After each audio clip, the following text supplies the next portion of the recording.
Hi, I'm Anthony Robson, and I'm here in Craigentinny, to the east of the city centre. We're a stone's throw away from the beach, and I'm surrounded by 1930s bungalows. But what I hadn't been expecting was this.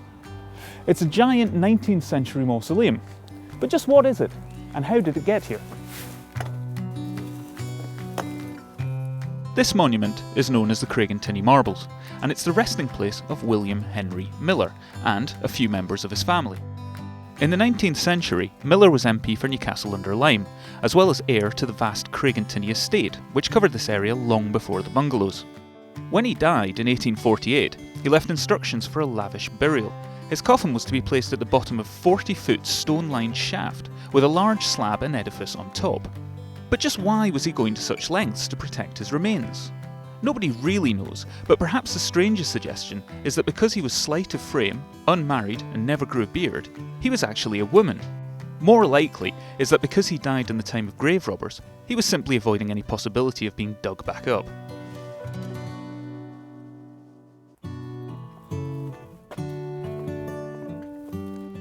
The monument overlooks the Craigentinny Bowling Club, and we're going to pop in and speak to some of the members to find out what it's like to play under its shadow.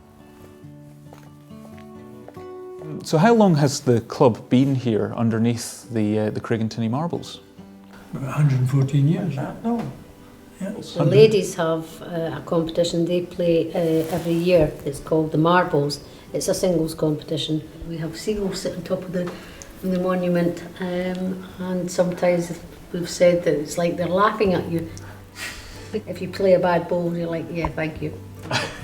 So you've got to play well for the seagulls. Yeah. And do you think that when opposing teams come here, they're intimidated at all by that in the background? Well, does it help you? It's the same monument is the same on our badge.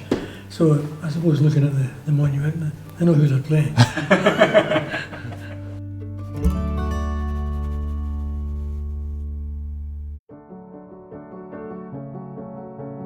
Design of the monument was entrusted to David Rind, a local architect, perhaps best known for his work with the Commercial Bank of Scotland. He designed their headquarters on George Street in Edinburgh, a building now more commonly known as the Dome. On either side of the monument, later there were friezes added. Both depict biblical scenes. On the north side is the overthrow of Pharaoh in the Red Sea, a dark tale that was exhibited in 1862 at the International Exhibition in London.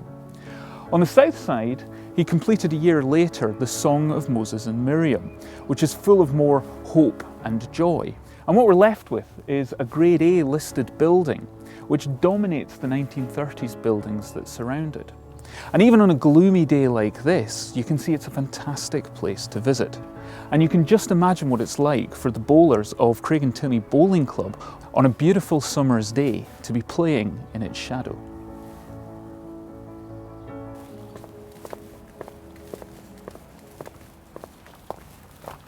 If you fancy a pedal to the Marbles, there's a nice, quiet ride from Leith Links, taking in well-surfaced off-road paths to Seafield before dropping down to the prom at Portobello. Stop for an ice cream, or turn right into wide, quiet residential streets where a fantastic view of the Marbles awaits as you ride up Craigentinny Crescent.